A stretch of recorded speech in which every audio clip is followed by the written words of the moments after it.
Hello అండి, అందరికీ నమస్కారం. చూడండి, చక్కగా తామరాకు పైన పొటేల్ బ్లడ్ ఎలా కనిపిస్తుందో చూసారా?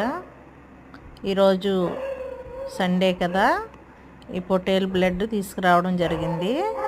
దీన్ని పైన హెయిర్ ఏమన్నా ఉంటుందేమో మొత్తం చెక్ చేసుకుని ఉప్పు పసుపు వేసి బాగా కడిగేయాలండి. ఫస్ట్ కడిగేసిన తర్వాత ఆ ఎక్సెస్ బ్లడ్ అంతా పోయిన తర్వాత కొద్దిగా వేడి నీళ్ళు పెట్టి వేడి నీళ్ళలో మరోసారి ఉప్పు పసుపు వేసుకుని లైట్గా అప్పుడు ఇది బాగా కుక్ చేసేయాలి. ఈ విధంగా కుక్ చేసిన తర్వాత చక్కగా ఇలాగ చిన్న చిన్న పీసెస్గా కట్ చేసుకుని కూడా ఫ్రై చేసుకోవచ్చు. లేదంటే ఇలా చిదిమేసి మొత్తం అంతాని అందులో